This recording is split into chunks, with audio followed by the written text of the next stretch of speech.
भगवान नाम से क्या एलर्जी है? इनको भगवान नाम से क्या भाजपा करती है, हिंदू मुसलमान करती है। दूसरी बात ताली नहीं बची, बताइए ये हो गया इनका, वही होने वाला है 4 जून को, यही होने वाला है 4 जून। बताइए सुन लीजिए एंटी मैं यूसीसी पे बोलूंगा, अगर आप anti Muslim UCC anti Muslim अभी ड्राफ्ट आया नहीं है सर। देखिए स्वरा भास्कर को भी प्रॉब्लम होगी थी, अभी बच्चा हुआ नहीं है, उससे पहले आपने मुंडन करवा दिया। डिस्कशन करते हैं, ये भगवान राम पे पता नहीं क्यों आ जाते हैं। अब भाई ईवीएम पे डिस्कशन, ईवीएम पे बात करते हैं। आइए देखते हैं, मजा आएगा। सुप्रीम कोर्ट आया, सुप्रीम फैसला लाया, आपकी बल्ले बल्ले है, लेकिन सामने वाला कहेगा ये भी आप सेट कर गए। आज तो बल्ले लोकतंत्र की हुई है, क्योंकि देखिए दूसरा चुनाव का पड़ाव भी था और उसके साथ साथ आज लोकतंत्र बहाल भी हुआ है, क्योंकि जिस ईवीएम को ये बार बार अपना ढाल बनाते थे, ईवीएम दरअसल बहाना है, परिवार को हार से बचाना है, इसलिए संवैधानिक संस्थाओं पर निशाना है। और आज कम से कम जो अंबेडकर जी का संविधान का संवैधानिक संस्थाओं का अपमान करते हैं, उनको नाक रगड़ कर माफी मांगनी चाहिए कि उन्होंने लगातार ईवीएम पर जो सवाल खड़े किए। सुप्रीम कोर्ट के फैसले को मानना होगा, नो इफ नो बट, लेकिन जरा पूछिए इनको पहले क्यों गए थे ईवीएम के खिलाफ सुप्रीम कोर्ट, तब इनको विश्वास नहीं था संस्थाओं पर। झूठ बोलने की कोई सीमा नहीं है इनकी। हम लोग जरूर ईवीएम के ऊपर जब प्राथमिक सवाल उठे थे तब सुप्रीम कोर्ट कुछ लोग गए थे। जब पहला सुप्रीम कोर्ट का फैसला है, ये पहला नहीं, ये 40वां फैसला है, ये 40 फैसले के बाद भी अली बाबा 40 चोर मानने को तैयार नहीं है। हम पहले फैसले के बाद स्वीकार करते थे, और ये वो लोग हैं जब तेलंगाना में ईवीएम इनको नतीजे देता है तो तेलंगाना में मान लेना है, पंजाब में मान लेना है, दिल्ली में मान लेना है, पर क्योंकि केंद्र के चुनाव हारने वाले हैं इसलिए पहले से मेरा ये कहना है, और तहसीन भाई भी यही कह रहे हैं कि जो कोर्ट कहता है वो फाइनल है, हमें मानना चाहिए। अगर हम अपनी संस्थाओं का, अपने कोर्ट्स की नहीं सुनेंगे तो अराजकता फैलेगी, पहली बात। लेकिन कोर्ट ने कहा क्या है?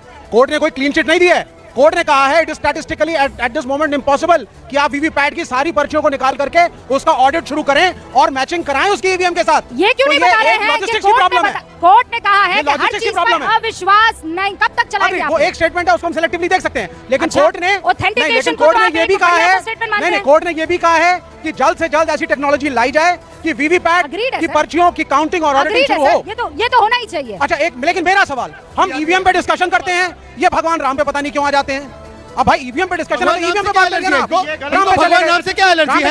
इनको भगवान नाम से क्या एलर्जी है? अगर आप कॉन्फिडेंट हैं, अगर आप कॉन्फिडेंट हैं, नाम से भी एलर्जी है, वैक्सीन से भी एलर्जी, चाइना से प्रेम है, हमें किसी से एलर्जी नहीं है, लेकिन आप टू द पॉइंट स्पेसिफिक बात करिए। अगर एंकर ने ईवीएम का टॉपिक उठाया तो ईवीएम पे स्टिक अराउंड करिए। दूसरी बात सुन लीजिए पहले सर, दूसरी बात भाजपा डरती है, हिंदू मुसलमान करती है। दूसरी बात ताली नहीं बची, बताइए ये हो गया इनका, वही होने वाला है 4 जून को, यही होने वाला है 4 जून को, यही होने वाला है। ताली नहीं बजा रही। रूबिका जी, आज सुप्रीम कोर्ट के इस फैसले के पश्चात कम से कम आप ये आश्वासन तो ले सकती हैं कि आज के बाद अपने ये ओठ बंद रखोगे ईवीएम के बारे में? क्या करें? नहीं रखेंगे, अभी भी कह रहे नहीं रखेंगे, हम फिर बोलते रहेंगे। आपका एनालिसिस सुप्रीम कोर्ट के फैसले का गलत और एक तरफा है। सुप्रीम कोर्ट ने समय दिया है कि आपको ऑडिट करना पड़ेगा वीवीपैट की पर्चियों को। जब तक अरे समय लगता है, चले जाओ, इलेक्शन चल रहे हैं, बीचों बीच सुप्रीम कोर्ट ऑर्डर नहीं दे सकता था। कैसे मैनेज करते हैं इलेक्शन को? दूसरी बात, अगर इलेक्शन फेयर है, अगर इलेक्शन फेयर है तो ईवीएम हो या बैलेट, आप डरते क्यों हैं? आपको ईवीएम से प्रेम क्यों है? आप चोरी डंडे के चोट पे कहते हैं। रूबिका 10 सेकंड। यही सुप्रीम कोर्ट ने कहा है कि हर आदमी जो है, हर आदमी के वीवीपैट का मिलान नहीं हो सकता है। सुप्रीम कोर्ट अगर ये टेक्नोलॉजी आ जाती है, उन्होंने कहा है तो अच्छी बात है ना। जजमेंट को पढ़िए, जजमेंट को पढ़िए। आप और मैं साथ ही थे जब जजमेंट हुआ था, कोर्ट ने ये कहा था कि ये शक का इलाज नहीं हो सकता। वो एक स्टेटमेंट है, ये भी कहा है कि टेक्नोलॉजी लाइए जिससे ऑडिट हो सके। लेकिन इनको डर क्या है? इनको ईवीएम से प्रेम क्यों है? जर्मनी में ईवीएम बैंड, इटली में बैंड, इटली और जर्मनी, भैया इटली तुम्हारा आदर्श होगा, ईवीएम को इटली आपका आदर्श होगा, हमारा नहीं है। 90 करोड़ 96 करोड़ वोटर है सर, क्या बात कर रहे हैं आप? नहीं, 96 करोड़ वोटर है। 90 ने कहा है। एक सेकंड, विवेक जी ने कहा जर्मनी में बैन, इटली में बैन, इधर बैन, उधर बैन। अब विवेक जी पूरा सवाल सुन के जवाब देना। जर्मनी और इटली में जिसकी वकालत सुप्रीम कोर्ट करती है यूसीसी है, आप यूसीसी के साथ या सुप्रीम कोर्ट जो कहता है यूसीसी के खिलाफ? बताइए, यूसीसी के साथ, यूसीसी के खिलाफ। अच्छा दूसरी बात, सुप्रीम कोर्ट की इन्होंने बात की, हम सुप्रीम कोर्ट की बातें मानते हैं, तो 3 तलाक का कानून आया, 3 तलाक के कानून को क्यों समर्थन नहीं किया? बताइए, महिलाओं के अधिकारों में क्यों यूटर्न करके बोलो? बोलो यहाँ पे महिलाएं और बच्चियां बैठी है, यूसीसी का विरोध करते हैं, संदेश खाली में जो होगा उसका विरोध नहीं करते। बताइए, सुन लीजिए, मैं यूसीसी पे बोलूंगा, अगर आप एंटी मुस्लिम, यूसीसी सबको मान्य है, सबको मान्य है, लेकिन आप सुनिए, आप जानबूझ करके तहसीन पुना वाला यूसीसी एंटी मुस्लिम है। हिंदू मुस्लिम सुनिए, यूसीसी एंटी उसका जवाब दे रहा हूं। अभी ड्राफ्ट नहीं आया ना, एक ड्राफ्ट को आने दीजिए। एक मिनट मैं जवाब देता हूं। बिना ड्राफ्ट आए और क्यों एग्रीगेट इस देश में बिना ड्राफ्ट आए आप कैसे कह सकते हैं एंटी मुस्लिम है? आप भी स्वरा भास्कर वाली बात कर रहे हैं। इनकी मंशा पे हमें शक है। इनकी मंशा एंटी माइनॉरिटी है, इनकी फिर मंशा अभी ड्राफ्ट आया नहीं एंटी है। माइनॉरिटी है। सर देखिए, स्वरा भास्कर को भी प्रॉब्लम हो गई थी, अभी बच्चा हुआ नहीं है, उससे पहले आपने मुंडन करवा ठीक दिया। है। क्या आप बार बार क्या कहते थे कि हम कांग्रेस मुक्त भारत बनाएंगे, और अब आपने कांग्रेस युक्त बीजेपी तो बना दी है। कांग्रेस वाले कांग्रेस छोड़ेंगे तो कांग्रेस तो मुक्ति हो गई ना, वो कांग्रेस मुक्त करके ही तो भाजपा में आ रहे हैं, इसमें क्या गलती की बात है? नहीं, मैं तो ये कह रहा कौन- हूँ कि राहुल गांधी भाई सबसे ज्यादा कौन से कांग्रेस आपके मुक्त पास करा रहे हैं। वॉशिंग मशीन, वॉशिंग पाउडर है अच्छा। कि ये लोग एक जैसे ही सेकंड। आपके पास आएंगे ये हाँ। चक्कर घिन्नी नहीं, होगी नहीं, एक और साफ सुथरे विचारधारा में ये भूमिका निकल कर जी, आ जाएंगे हम चमकीले। वॉशिंग मशीन तो गंदे कपड़े किसके हैं?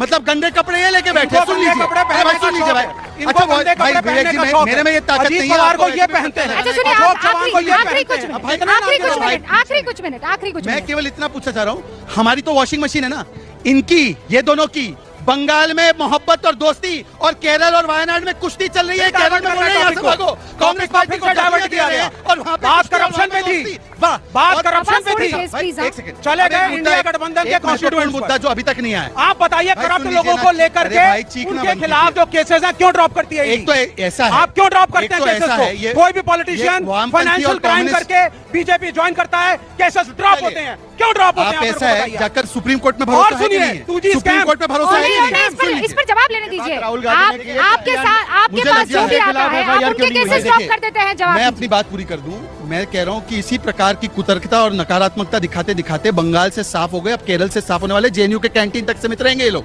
ये जेएनयू के कैंटीन में ही नहीं, बैठेंगे मैं 3 कहाँ लोग। तक सीमित अब हूं, सुन उसको लीजिए, छोड़िए। अब मैं आपसे एक सवाल पूछना चाहता हूं, एक आम युवा होने के नाते। देश प्रधानमंत्री का चुनाव लड़ रहा है, देश में प्रधानमंत्री का चुनाव हो रहा है, 5 वर्षों तक हमारा प्रधानमंत्री नरेंद्र मोदी होगा। इनसे पूछिए इनका क्या एक साल में एक प्रधानमंत्री होगा? एक साल लालू हमारे प्रसाद यहाँ- यादव, एक साल सुन ममता लीजिए, बनर्जी, एक सुन साल लीजिए। जेएमएम के, एक साल आम आदमी पार्टी के और एक साल राहुल गांधी।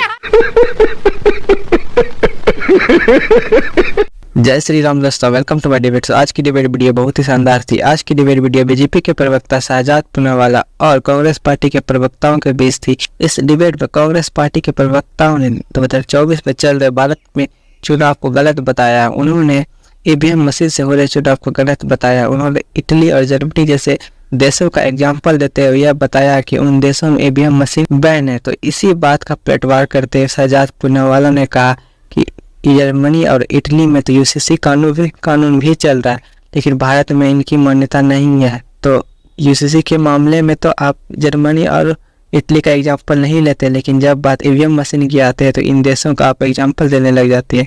इन बातों को सुनकर कांग्रेस पार्टी के प्रवक्ता की फट गई और वह डिबेट से भाग चले। उम्मीद करता हूँ कि डिबेट वीडियो अच्छी लगी होगी। अगर आप इसी प्रकार के डिबेट वीडियो को देखना चाहते हैं तो हमारे चैनल को सब्सक्राइब करना ना भूलें। जय हिंद, जय भारत।